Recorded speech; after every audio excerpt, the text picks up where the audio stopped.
우리가 잘 아는 하나님의 율법 가운데 도덕법을 압축한 그러한 말씀이 바로 십계명이라고 우리는 알고 있습니다.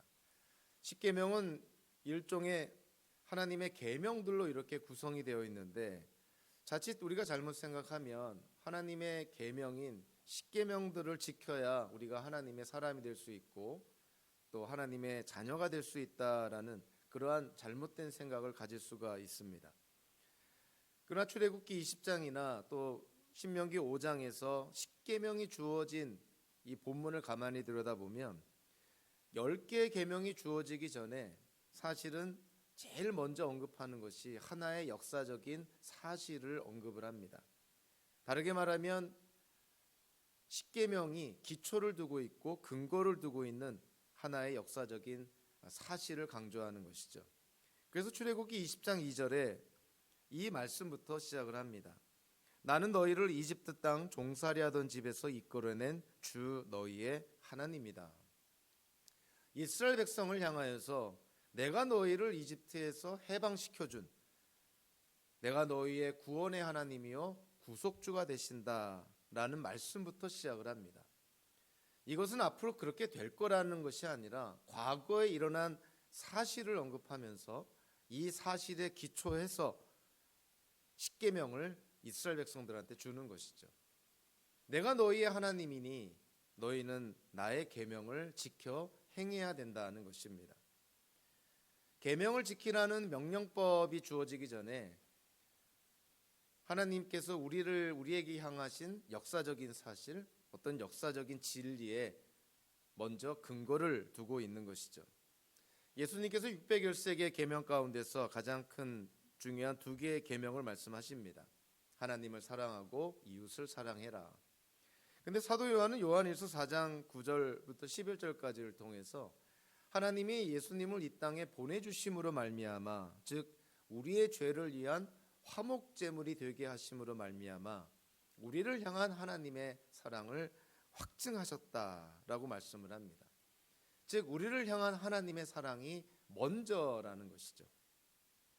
특히 성경에서 이 성경이 쓰여진 대상은 구약의 특별한 어떠한 그 부분을 제외하고는 다 믿는 사람들, 하나님의 자녀들, 하나님의 선택받은 백성들을 향하여 쓰여진 책입니다. 요한일서도 예외는 아닌 것이죠. 그래서 사도 요한이 요한일서라는 서신서를 쓸 때 이 서신서를 읽고 듣고 대하는 사람들은 다름 아닌 기독교인들인 것입니다. 그래서 기독교인들에게 사도 요한이 그렇게 얘기를 하는 것이죠. 하나님께서 여러분들을 위해서 또 여러분들의 죄 문제를 해결하기 위해서 예수님을 화목제물로 우리에게 보내주시고 그걸로 말미암아 우리의 죄 문제가 해결이 되고 우리가 구원과 영생을 누리게 되었으니 이보다 더한 하나님의 사랑이 어디 있겠냐 하는 것이에요. 그러니까 우리를 향한 하나님의 사랑이 먼저라는 것이죠. 그 하나님의 사랑에 기초해서 그 하나님의 사랑에 근거해서 우리가 하나님을 사랑해야 되고 또 하나님의 사랑을 이웃들에게 증거하고 실천해야 된다는 것이죠. 우리가 먼저 하나님의 사랑을 받은 자로서 당연히 우리에게 사랑을 주신 하나님을 사랑하고 또 이웃을 사랑하는 것이 마땅하지 않느냐, 이렇게 성경은 우리에게 강조를 합니다. 같은 맥락에서 사도 바울도 이렇게 얘기를 하죠. 그리스도 안에서 하나님께서 여러분들을 용서하신 것처럼 여러분들도 서로 용서하십시오. 이웃을 용서한다는 것, 주변에 있는 사람들을 용서한다는 것, 특별히 가까운 사람들이 잘못했을 때 그들을 용서한다는 것, 인간의 본성을 거스리는 가장 어려운 일 중에 하나임에 분명합니다. 그럼에도 불구하고 성경은 우리에게 말씀하는 것이죠. 하나님이 너희를 용서하신 것처럼 너희도 서로 용서해 줘야 된다. 하나님이 우리를 먼저 용서해 주셨다는 것이죠. 하나님의 용서하심을 경험하고 체험하고 깨닫고 확신한다면 너희들도 주변에 있는 사람들의 부족과 잘못을 포용해 주고 또 그들을 용서해 줘야 된다라고 말씀을 합니다. 이와 같은 말씀에 해당되는 비유가 바로 1만 달란트 비유 아니에요? 1만 달란트 빚진 자가 다 빚을 탕감을 받았는데 1만 달란트에 정말 비하면은 세 발의 피도 안 되는 100데나리온 빚진 자를 용서하지 못하고 감옥에 쳐넣는 그러한 행동을 해서는, 그러한 삶을 살아서는 안 된다는 것을 예수님께서 비유적으로 언급을 합니다. 너희들은 마치 1만 달란트 빚을 탕감받은 자들과 마찬가지다. 그러니 너희 주변에서 너희에게 돈을 꾼 자들, 그것이 얼마나 되든지 간에 우리가 하나님께로부터 빚을 탕감받은 것에 비하면 정말 상대도 되지 않는 정말 작은 것이니 그들의 허물과 잘못을 용서해 줄 것을, 그렇게 예수님께서 비유적으로 설명을 합니다. 성경의 논리는 한결같은 것이죠. 하나님께서 먼저 우리에게 주시고 우리는 하나님께로부터 선물처럼 그와 같은 것들을 은혜로 받습니다. 우리가 먼저 받기 때문에, 우리가 먼저 누리기 때문에 우리가 받고 누린 것들을 우리가 이 세상에 살면서 보답하며 또 이웃들에게 나눠주며 살라고 성경은 말씀하는 것이죠. 하나님께서 이스라엘을 구원해 주셨으니 이스라엘 민족들에게 하나님의 계명을 지키라고 명령을 합니다. 하나님께서 예수 그리스도를 통해서 우리의 죄를 용서해 주시고 우리를 사랑하셨으니 우리도 우리 이웃들을 용서해 주고 마찬가지로 우리가 이웃을 사랑해야 된다는 것이죠. 오늘 본문 5절부터 7절까지는 사실은 한 문장으로 구성이 되어 있고요. 그리고 이 한 문장에 주된 동사가 명령어로 되어 있습니다. 해야 된다는 것이에요. 베드로가 오늘 5절부터 7절까지 초대교회 기독교인들에게 여러분들에게 이렇게 해야 됩니다. 명령어로 오늘 문장을 구성하고 있습니다. 그런데 5절부터 7절까지를 명령어로 우리가 이해를 하고 이 말씀을 우리의 삶에 적용할 때 우리가 항상 잊지 말아야 될 이 명령어의 근거가 되는 사실을 우리가 먼저 깨달아야 되는 것이죠. 그것이 1절부터 4절까지 베드로가 먼저 언급한 것입니다. 하나님이 먼저 우리에게 주셨다는 거예요. 사도 베드로와 같은 믿음을 여러분들도 받았습니다. 생명과 경건에 이르는 모든 것들을 여러분들이 받았습니다. 하나님이 먼저 우리를 부르셨습니다. 그리고 하나님이 여러분들에게 귀중하고 위대한 약속들을 주셨습니다. 1절부터 4절까지 베드로가 처음부터 강조한 것이 뭐냐면 우리는 하나님께 받은 자들이라는 거예요. 하나님이 주셨다는 거예요. 믿음도 주시고 생명과 경건에 이르는 모든 것들을 주시고 우리에게 약속들을 다 주셨다는 것이에요.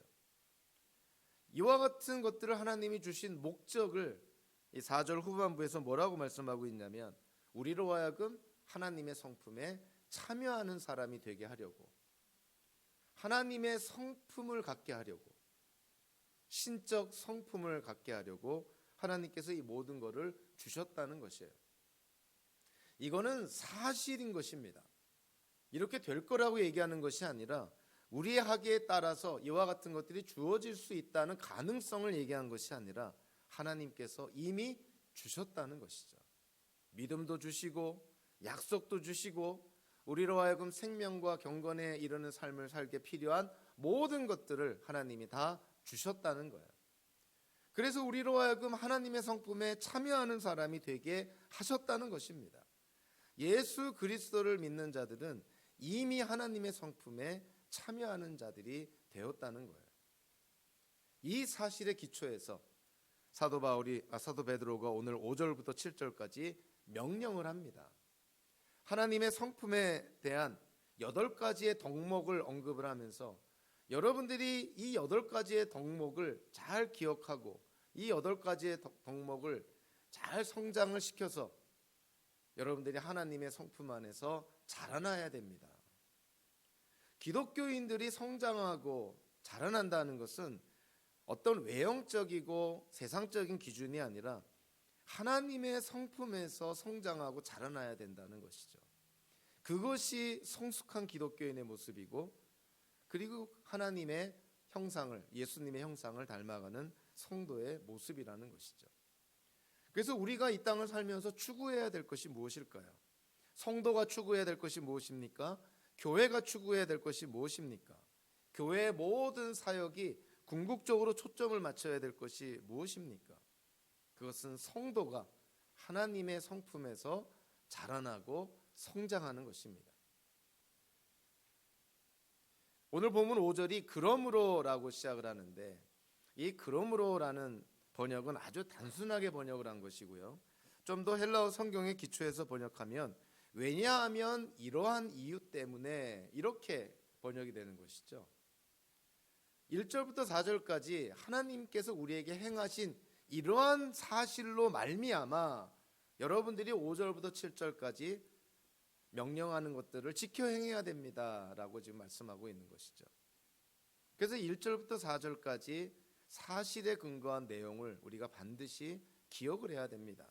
십계명이 주어지기 전에 하나님이 이스라엘의 구원의 하나님이심을 강조한 것처럼 우리에게 사랑의 이중계명을 주시기 전에 하나님이 먼저 우리를 사랑하셨다는 사실을 기억해야 하는 것처럼 우리가 이웃들을 용서하는 것은 하나님께로부터 우리가 먼저 용서받았다는 사실을 기억해야 하는 것처럼 오늘 본문도 하나님의 성품에서 성장하고 자라나야 됩니다라고 명령하기 전에 하나님께서 우리에게 베푸신 것, 하나님께서 우리에게 허락하신 것, 이미 이루어진 사실들을 우리가 잘 기억을 해야 된다는 것이죠.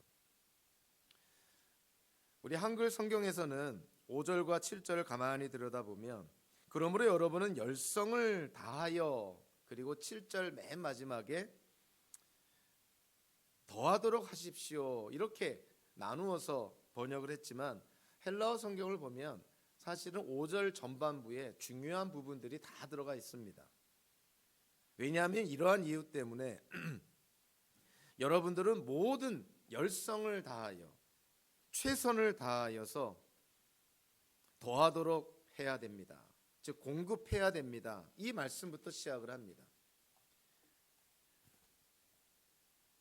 우리의 최선을 다해서 5절 후반부부터 7절까지 나오는 이 하나님의 성품과 관련된 8가지 덕목을 더해야 되고 추구해야 되고 노력해야 됩니다. 이렇게 얘기를 합니다.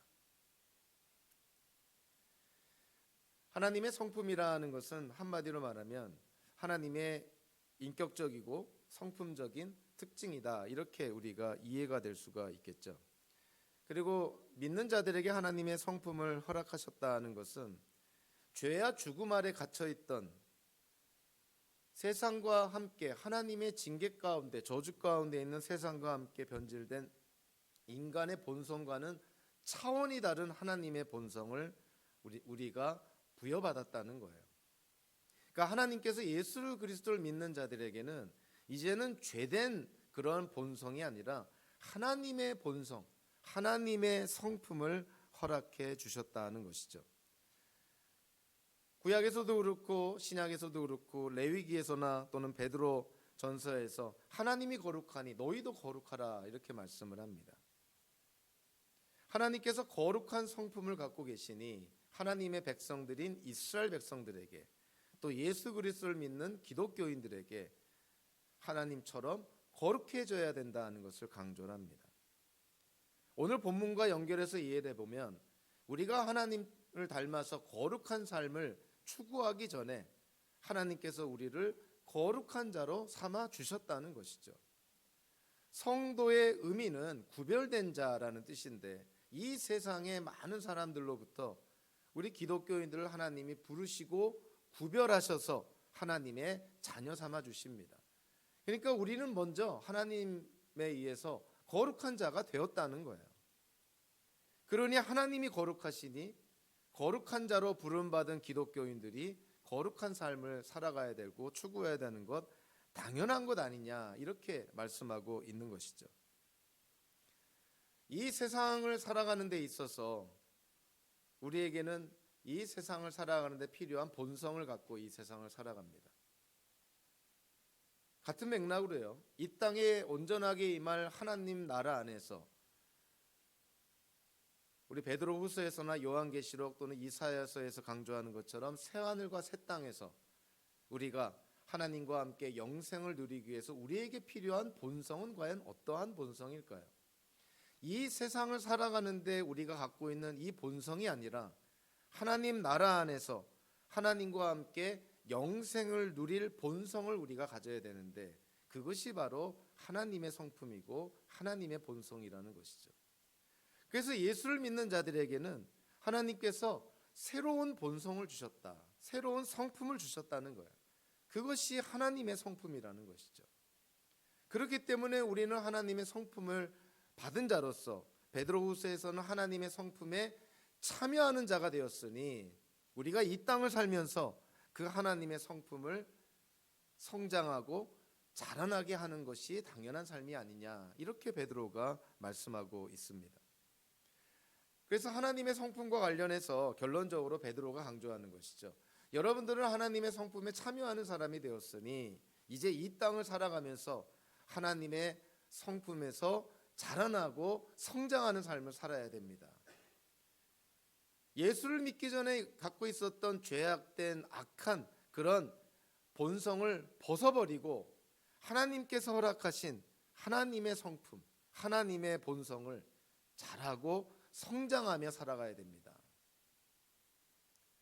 어찌 보면 사도 바울 안에 로마서 7장에서 언급된 것처럼 하나님께서 허락하신 성령의 인도함을 받는 마음과 아직도 옛날에 죄악된 본성에 이끌리고 있는 그런 죄악된 그런 두 마음이 서로 싸우고 있다 그러지 않습니까? 성도의 삶이라는 것은 결국 이 두 싸움, 성령의 인도함을 봐서 하나님께 순종하고자 하는 그런 삶을 살고자 하는 마음과 예수 믿기 전에 우리가 가졌던, 예수 믿은 후에도 아직도 남아있는 죄악된 본성을 따르고자 하는 마음이 결국 싸우는 그 싸움의 연속이 우리의 인생이라고 사도 바울이 말씀하고 있는 것이죠. 그래서 우리가 하나님의 성품에서 성장하고 자라난다는 것은 우리의 죄악된 본성을 우리가 점차적으로 버리고 극복하고 하나님의 성품을 더 닮아가는, 하나님의 성품에서 성장하고 자라나는 그러한 삶을 추구하는 것이, 그것이 성도의 삶이라는 것이죠. 하나님의 성품에 대해서 사도 베드로가 오늘 본문에서 8가지 덕목을 언급을 합니다. 믿음으로부터 시작해서 사랑에 이르기까지 8가지 덕목을 언급하는데, 한 성경학자는 이 8가지 덕목을 3가지 그룹으로 나누는데요, 상당히 일리가 있다고 생각을 합니다. 첫 번째 그룹은 믿음과 덕과 지식을 하나로 묶었는데, 이거는 한마디로 말하면 믿음과 관련된 요소라는 것이죠. 우리가 하나님을 믿을 때, 예수님을 믿을 때 그 믿음의 성격과 관련된 그러한 요소들이 바로 믿음과 덕과 지식이라는 측면에 담겨 있다고 그렇게 언급을 합니다. 두 번째는 우리의 내적 성향과 관련되어 있는 건데, 그것은 절제와 인내라는 측면이라는 것이죠. 그리고 마지막 3가지, 경건, 신도 간의 우애, 사랑, 이거는 타인들과의 관계와 관련된 요소들로 그렇게 그룹을 짓습니다. 경건은 하나님과의 관계고요, 신도 간의 우애는 우리 믿음의 지체들과의 관계고, 사랑이라고 하는 것은 모든 것과의 관계죠. 이 땅에 태어난 모든 사람들, 우리가 살고 있는 환경, 모든 피조세계와의 관계와 관련 있는 것이 사랑이라고 그렇게 표현하고 있습니다. 그래서 믿음으로부터 사랑까지 8가지 덕목을 3가지로 우리가 나눠서 이해를 한다면요, 첫째로 먼저 8가지 덕목 가운데서 믿음을 언급을 합니다. 물론 믿음이라는 것은 하나님과의 관계의 시작이고 또 하나님의 선물로 우리에게 주어지는 것이죠. 근데 하나님의 성품에 있는 8가지 덕목과 관련해서 이 믿음을 이해하면 믿음이 8가지 덕목 가운데 하나라고 생각하기보다는 사실은 모든 하나님의 성품 안에 있는 그런 다른 모든 덕들의 기초가 되는 것이 믿음입니다. 그러니까 믿음이 없이는 다른 덕스러운 것들을 추구할 수가 없는 것이죠. 그래서 믿음이라는 것은 사실은 모든 다른 덕들이 기초가 될 수 있는, 근거가 될 수 있는 거라는 거예요. 그래서 믿음을 8가지 덕목 가운데 제일 먼저 언급한 데는 그런 이유가 있는 것이죠. 그래서 우리가 하나님의 성품에서 성장하고 자라남에 있어서 우리가 발을 딛는 디딤돌과 같은, 기초와 같은 근거가 되고 반석이 되는 것이 바로 믿음이라는 것입니다. 이거는 우리가 뭐 신실하다, 충성되다 이런 측면이 아니라 하나님과의 관계에서 가장 중요한 것이죠. 그리고 출발점인 것이죠. 믿음이 없이는 오늘 본문에 나오는 다른 덕목들을 추구할 수도 없고 추구한들 의미가 없는 것이죠. 믿음을 통해서 하나님과의 관계가 있어야 하나님의 성품에 참여하는 자가 되어야 하나님의 성품 안에서 자라날 수 있기 때문에 그렇습니다. 그래서 믿음이 모든 덕들의 근거가 된다는 것이에요.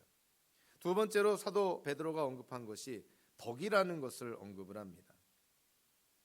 덕이라는 것은 물론 사람 사이에 또 사람과의 관계 속에서 발휘되는 어떤 신앙적이고 윤리적인 능력이라고 말씀하고 있는데요. 사도 바울은 이 덕에 대해서 어떻게 묘사하고 있냐면 지식은 사람을 교만하게 하지만 사랑은 덕을 세웁니다. 덕이라는 것은 한마디로 사랑에 의해서 시작이 되고 격려를 받고 결과론적으로는 덕이라는 것은 상대방을 온전히 세워주려는 행실이다. 이렇게 우리가 이해를 할 수가 있는 것이죠. 그래서 사람이 참 덕스럽다라는 것은 이기적이지 않고 오히려 이타주의적인, 오히려 다른 사람을 먼저 배려하고 다른 사람을 세워주려는 어떤 그러한 모습을 가진 사람들을 우리가 덕스럽다고 이렇게 표현을 하죠. 믿음의 덕을 더하라고 했을 때 여러분들 믿음이 아무리 좋은들 대단한 믿음을 가지고 있다 한들 만약 그 사람에게 덕이 없다면 어떠한 모습일까요? 생각만 해도 피곤한 모습이죠. 누가 그 사람 옆에 가까이 가겠습니까? 믿음은 굉장히 좋다고 하는데 그 사람의 삶에서 덕이 보이지 않고 덕스러운 행실이 나타나지 않는다면 그것처럼 위험한 것도 없을 것입니다. 이 덕이라는 이 덕목을 보면서 삼국지에 의형제를 맺은 세 사람이 생각이 났습니다. 유비와 관우, 장비. 여러분들 삼국지를 분명히 읽으셨을 거라고 생각을 하는데 유비와 관우, 장비를 가만히 생각해 보면 이 세 사람은 나름대로 특징이 있어요. 장비는 어떠한 장군이었을까요? 장비는 맹장입니다. 용기가 있고 뭐 두려움이 없는 그런 장군. 그래서 우리가 맹장이라고 그렇게 표현할 수가 있고요. 관우는 어떠한 장군이었을까요? 지장이라고 생각할 수 있습니다. 지혜가 많고 분별력이 있고 판단력이 있고 그래서 지장이라고 얘기할 수가 있고 삼형제 중에 맞이인 유비는 어떠한 장군이었을까요? 당연히 유비는 덕장이었습니다. 덕이 있는 장군이었던 것이죠. 그래서 삼형제의 맏형의 역할을 감당했을 뿐만이 아니라 한 나라의 지도자의 역할도 감당할 수 있었던 것이 아닌가. 우리는 용기도 필요하고 물론 지식과 지혜도 필요하지만 덕이 더 필요한 세상 속에 우리가 살고 있지 않는가. 그래서 어떤 학자는 이렇게 얘기합니다. 가장 기독교계 안에서 가장 모순되는 표현 중에 하나가 바로 이기적인 기독교인이다 이렇게 얘기를 합니다. 이기적인 기독교인이라는 표현은 마치 네모난 동그라미와 같이 모순된 표현이다라고까지 얘기를 합니다. 이기적인 기독교인. 성경의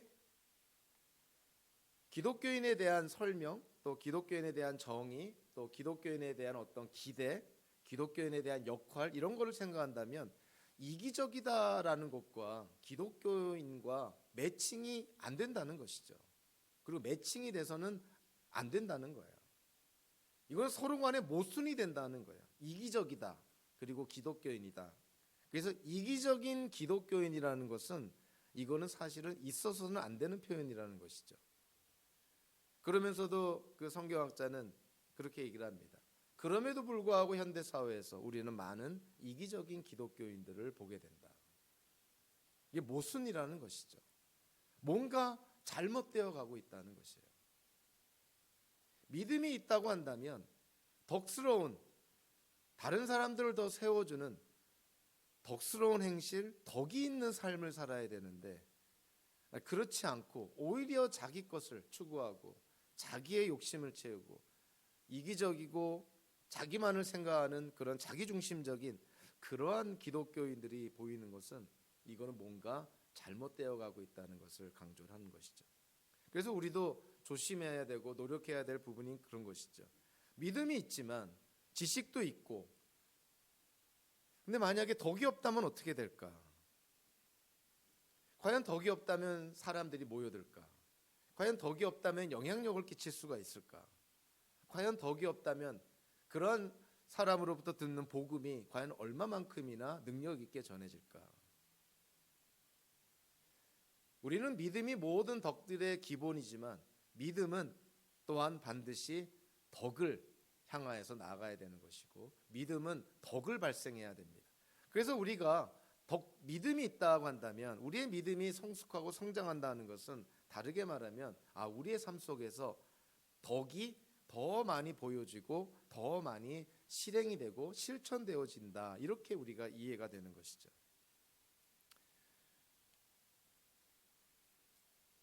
믿음이 덕을 세우는 거라고 한다면, 덕을 세우기 위해서 꼭 필요한 것 중에 하나가 분별력인데요, 그거를 오늘 본문에서는 지식이라고 표현하고 있습니다.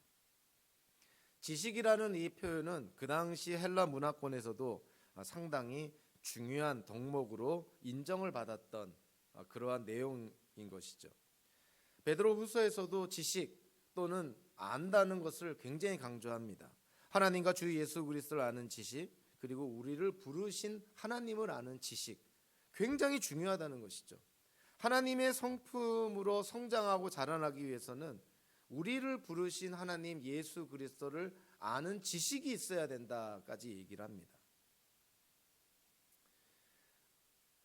하나님의 성품에서 믿음, 덕 다음으로 지식을 언급을 했을 때, 이 지식은 덕을 세울 수 있게 하는 지식, 즉 덕을 세우는 데 필요한 지혜와 분별력, 이렇게 이해가 됩니다. 비유적으로 얘기하면요, 집을 짓고자 하는데 기초는 어떻게 놓아야 하는지, 기둥과 벽은 어떻게 세우고 지붕은 어떻게 놓아야 하는지, 얹어야 하는지 알지 못한다면 아무리 집을 짓고자 하는 계획이 있고 또 집을 지을 수 있는 재료들이 아무리 많다 한들, 집을 짓고자 하는데 필요한 지식이 없다면 어떻게 집을 지을 수가 있겠느냐, 이렇게 비유적으로 설명을 합니다. 하나님을 향한 믿음도 신실하고 이웃을 향해 덕스러운 삶을 살고자, 또 덕을 세우고자 하는 방향도 잘 잡았음에도 불구하고 이와 같은 것들을 이끌어주고 견지할 수 있는 지혜가 부족하다면 그 믿음과 그 덕을 향한 그 삶의 방향이 얼마나 잘못된 방향으로 나아가고 얼마나 잘못된 결과를 초래할 수 있을까? 그래서 믿음과 덕과 아울러서 이 모든 것들의 방향을 잡아줄 수 있는 지혜로운 분별력이 또한 필요하다는 것을 강조를 합니다. 그래서 어떤 의미로 보면요, 우리 현대 사회에서는 지식이 넘쳐나는 그런 시대죠. 이제는 정보를 공유하는 그러한 시대 속에 놓여 있습니다. 지식이 차고 넘칩니다. 정보가 차고 넘치는 것이죠. 그래서 우리 현대 기독교인들에게 지식의 양보다 사실은 더 중요한 것은 바른 지식을 분별할 수 있는 지혜, 즉 분별력이 우리에게 필요한 것이죠. 아무리 많은 지식, 아무리 많은 정보를 들어도 거기에 진짜와 가짜가 있고, 그리고 우리가 귀담아 들을 지식이 있고 우리가 또 귀담아 들어서는 안 되는 지식들도 있는 것이죠.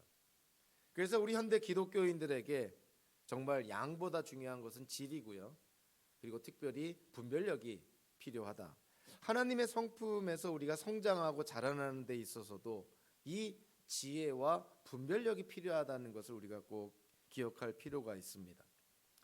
두 번째 그룹으로 우리가 들어가면 이제는 우리의 내적 성향과 관련된 것인데, 그것이 절제와 인내라는 것이죠. 하나님의 성품에서 성장하고 자라남에 있어서 절제와 인내가 없다면 과연 하나님의 성품에서 우리가 자라날 수 있을까? 결론적으로는 불가능한 것이죠. 절제하지 않는다. 아무리 지식이 많아도 그 지식을 절제하지 않는다면 그 지식은 사람을 살리는 지식이 아니라 오히려 사람을 죽이는 지식이 될 수가 있습니다. 성도의 열심이요, 성도의 열정이 그것이 절제가 없다면 그것은 마치 브레이크 없이 폭주하는 기관차와 같은 것이죠. 절제함이 없는 그런 열정으로 말미암아, 열심으로 말미암아 사실은 공동체가 어려워지고 관계가 어려워지는 경우를 우리는 자주 목격하게 됩니다. 그러니까 절제할 수 있어야 된다는 것이죠. 아무리 지식이 많은들, 아무리 믿음이 산을 움직일 만한 그런 믿음이 있다 한들 절제력이 없다면 얼마나 그것이 위험하게 쓰여질 수 있을까 생각만 해도 아찔한 것이죠. 사도 바울의 예가 우리에게 하나의 좋은 본보기가 됩니다. 고린도 교회에서 교인들 간에 분란이 있었어요. 우상에게 제사를 드린 그 제물, 우상에게 바쳐진 고기, 이거를 먹어도 되느냐 안 먹어도 되느냐, 여기에 대해서 교인들 간에 갈등이 있었습니다. 믿음이 좋은 사람들은 그거 음식에 불과한 거니까 먹어도 아무 문제 없다. 그러나 이제 막 새로 예수를 믿은 새 신자나 이제 막 교회에 들어온 초신자, 이런 분들 입장에서는 아니 우상에게 드려진 그런 고기를 우리가 어떻게 먹을 수가 있겠느냐, 먹어서는 안 된다, 이렇게 주장한 것이죠. 사도 바울은 어떻게 얘기하냐면 우상에게 드려진 고기라 하더라도 그것은 우리의 신앙에 아무런 영향을 주지 않으니 그냥 그거는 음식에 불과한 것이니 먹어도 상관없다는 거예요. 일종의 사도 바울은 자유가 있노라, 우상에 드려진 고기를 먹어도 아무 문제 없는 하나님 안에서 자유를 갖고 그 음식을 먹을 수 있다라고 얘기를 합니다. 분명한 성경적인 지식이 있었던 것이죠. 그런데 사도 바울이 그 고린도전서 8장에서 결국은 어떻게 얘기하냐면 자기가 하나님이 주신 자유함을 갖고 우상에게 드려진 그 고기를 먹음으로 말미암아 자기 주변에 있는 그런 믿음이 연약한 믿음의 지체들을 실족하게 하거나 더 나아가서 그들로 하여금 죄짓는 어떠한 구실을 제공한다면 자기는 평생 고기를 먹지 않겠노라, 이렇게 얘기를 합니다. 한마디로 하나님께로부터 받은 자유를 갖고 고기를 먹을 수 있지만 그 고기를 먹는 자유를 포기하겠다는 거예요. 자기 주변의 성도들을 위해서, 성도들의 믿음과 신앙을 위해서 자기의 자유까지도 자기는 포기하겠노라. 한마디로 절제하겠다는 것이죠. 분명히 자기의 행동을 정당화하고 합리화할 수 있는 지식이 있지만 그 지식이 있음에도 불구하고 자기의 행동을 절제하겠다는 것이 사도 바울의 결심이었던 것이죠. 우리에게 참 하나의 좋은 예를 줍니다. 우리가 하나님 안에서 할 수 있는 일들이 있죠. 그리고 하나님 안에서 하지 말아야 될 일들도 있습니다. 우리가 하나님 안에서 할 수 있는 일이라 하더라도 그것이 교회의 덕을 세우는데 방해가 된다면, 주변 사람들에게 조금이라도 신앙에 방해가 된다면 우리가 과감하게 포기할 수 있어야 된다는 것이죠. 하나님이 우리에게 주신 자유가 있습니다. 예수 그리스도 안에서 나는 자유합니다. 그 지식은 맞는 지식이지만 그 지식을 사용함에 있어서 지혜롭게 절제하며 사용해야 될 필요가 있는 것이죠. 그래서 우리가 해도 되지만, 얼마든지 할 수 있지만 그것이 공동체를 위해서, 주변에 있는 믿음의 지체들을 위해서 도움이 된다면 그러한 자유까지도 우리가 포기할 수 있어야 된다는 것이죠. 우리가 자유를 생각할 때 다양한 측면에서 자유를 생각할 수 있습니다. 여러분들에게는 포기할 수 있는 자유도 있고요. 그리고 우리 기독교인들에게는 실패할 수 있는 자유도 있습니다. 내 인생에 있어서 실패라는 것은 있어서는 안 된다, 그거 굉장히 교만한 생각이고요. 우리 얼마든지 실패할 수 있습니다. 얼마든지 좌절할 수가 있고요. 그래서 기독교인들이 누리는 자유 가운데 하나는 포기할 수 있는 자유고요. 그리고 실패할 수 있는 자유예요. 우리는 실패해도 그것이 끝이 아니라는 것을 압니다. 이 인생이 전부가 아니기 때문에, 우리의 그 100살 전후되는 인생이 전부가 아니기 때문에 서로 이 인생에서 우리가 최선을 다한다 하더라도, 서로 실패한다 하더라도 그것이 끝이 아니라는 것을 알고 있으니 우리 기독교인들은 서로 우리에게 주어진, 예수 그리스도 안에서 주어진 자유라 하더라도 포기할 수 있는 자유가 있고요. 우리의 인생 속에서 우리는 실패할 수 있는 자유도 우리 기독교인들은 갖고 있다는 것이에요. 사도 바울처럼, 그리고 사도 베드로의 오늘의 말씀처럼 우리의 믿음, 지식, 그리고 여기에 더해서 우리 자신을 절제하고 통제할 수 있는 그러한 어떤 강력한 힘이 우리에게 또한 필요하다는 것이죠. 우리의 내적 성향과 관련해서 사도 베드로가 강조한 것은 또한 인내라는 것입니다. 인내라는 말을 문자적으로 이해하면 어떤 중압감, 곧 짓누르는 무게의 압박 아래서 오래도록 머물며 견디는 것을 인내라고 그렇게 문자적으로 이해를 합니다. 헬라 문화권 안에서나 또는 유대교 전통에서나 또는 초기 기독교 안에서도 이 인내라는 것은 굉장히 중요한 덕목으로 인정을 받았습니다. 우리가 상식적으로 생각해도요, 인내가 없으면 아무리 시작을 화려하게 거창하게 시작을 해도 인내가 없으면 절대 결과를 이루고 성취하지 못하는 것이죠. 결국 인내라는 것은 우리가 어떤 옳은 목적을 세우고 옳은 방향으로 우리가 나아갈 때 우리를 붙들어주고 우리를 그 방향으로 이끌어주는 능력이라고 보는 것이죠. 그래서 인내, 참는다, 견딘다 하는 것이 언뜻 보면은 이거는 약하고 어떤 패배자들이나 참고 견디는 것 아닌가 이렇게 생각하지만 성경적으로는 절대로 그렇게 얘기하고 있지 않습니다. 오히려 성숙한 사람이 참고 견딘다는 것이죠. 어려움 중에도 견디는 것이죠. 쉽게 포기하고 쉽게 나몰라라 하는 것이 아니라 이것이 하나님의 뜻 속에서 분명히 나에게 허락하신 하나님의 그런 일이라면, 하나님께서 원하시는 것이라면 어떠한 어려움이라도 그것을 참고 견뎌야 되는 것이죠. 그것이 성숙한 기독교인들이라는 것이에요. 성경은 우리에게 두 가지 측면을 얘기하죠. 우리가 견디고 인내할 수 있는 것, 이거는 하나님의 은혜로 우리에게 주어진 하나님의 선물이라는 것이죠. 우리가 견디고 인내한다. 하나님의 도우심이 없으면 어떻게 우리가 견디고 인내합니까?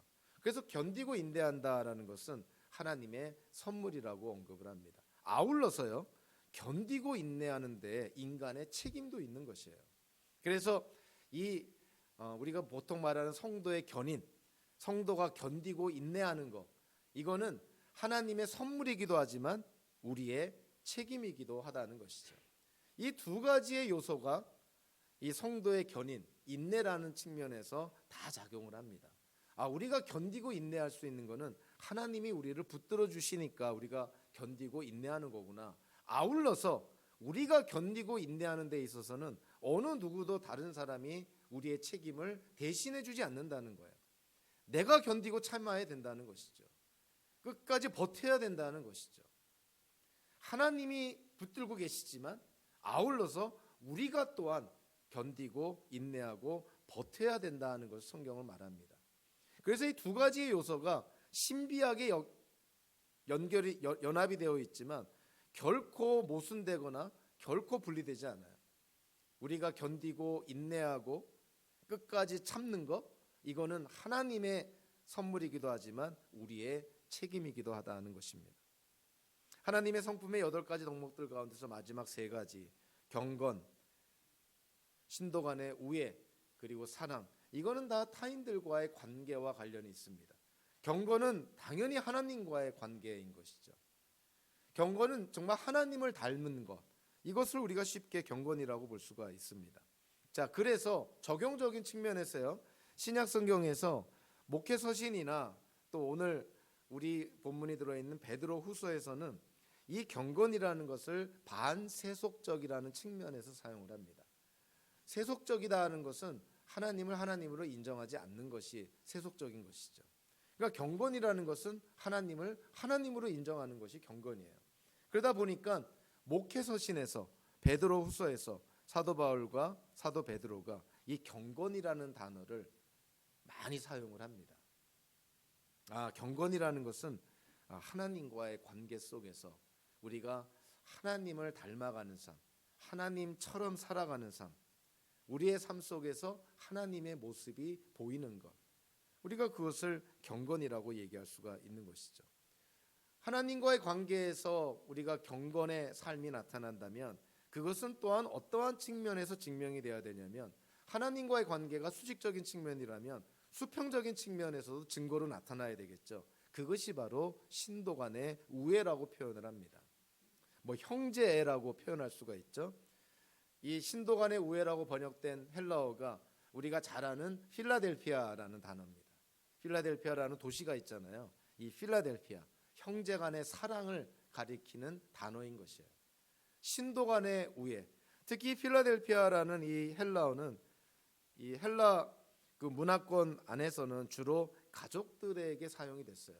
근데 이제 초기 기독교계 안에서 이 필라델피아라는 이 단어, 형제 간의 사랑, 형제 자매 간의 이 사랑, 형제의 이 세번역 성경대로 하면 신도 간의 우애라고 번역된 이 단어가 이제는 예수 그리스도를 믿는 성도들에게까지 적용이 되는 것이죠. 원래는 헬라 문화권 안에서는 혈연 관계에 있는 가족들에게만 사용했던 이 단어가 왜 기독교인들에게까지 적용이 됐을까요? 그것은 당연히 예수를 믿는 기독교인들이 이제는 하나님의 가족이기 때문에 그렇습니다. 하나님의 가족이기 때문에 하나님 아버지를 모시는 하나님의 자녀들이기 때문에 기독교인들은 하나님 아버지 안에서 가족이기 때문에 이 필라델피아라는 단어를 사용하는 것이죠. 그러니까 사도 베드로도 오늘 본문에서 하나님과의 관계에서 경건이라는 그러한 덕목이 드러난다는 것은 형제 간의 관계에서, 믿음의 지체들과의 관계에서, 더 나아가 이웃들과의 관계에서 필라델피아 형제 애가, 형제 자매 애가, 신도 간의 우애가 드러나야 된다는 것입니다. 하나님과의 관계는 좋은데, 즉 경건의 삶은 있는데 수평적인 측면에서 믿음의 지체들과의 관계가 안 좋다? 이게 성경적으로 모순이라는 거예요. 사도 요한이 우리에게 잘하는 말씀을 하죠. 누가 하나님을 사랑한다고 하면서 이웃 형제를 미워하는 거, 그거 말이 안 됩니다. 보이는 형제 자매를 사랑하지 않으면서 어떻게 보이지 않는 하나님을 사랑한다고 얘기할 수 있겠습니까? 사도 요한은 그거는 새빨간 거짓말쟁이입니다 라고 얘기를 합니다. 하나님과의 관계가 좋다면, 즉 하나님과의 관계 속에 나타나는 경건의 덕목이 우리의 삶 속에 있다면 자연적으로 우리 이웃들, 믿음의 지체들과의 관계 속에서 필라델피아 형제 애가 있어야 된다는 것이에요. 그것이 하나님의 성품이 성장하고 자라나는데 꼭 필요한 덕목들이라는 것이죠. 마지막으로 언급된 것이 사랑입니다. 하나님의 성품의 8가지 덕목 가운데서 믿음을 시작으로 해서 사랑이 맨 마지막에 등장하는 것, 이거 상당히 기독교적이고 성경적인 순서라고 생각을 합니다. 아까도 얘기했지만 믿음이라는 것은 하나님의 그 성품에 있는 모든 덕목들의 기초가 되고 근거가 되는 것이죠. 믿음으로부터 출발을 합니다. 그러면 믿음으로부터 출발한 하나님의 덕목들이 궁극적으로 어디로 수렴이 돼야 된다는 것일까요? 사랑으로 수렴이 돼야 된다는 것이죠. 어떤 사람이 얘기한 것처럼 기독교인들의 덕들은 사랑이 없이는 완성되지 않는다, 이렇게 얘기를 합니다.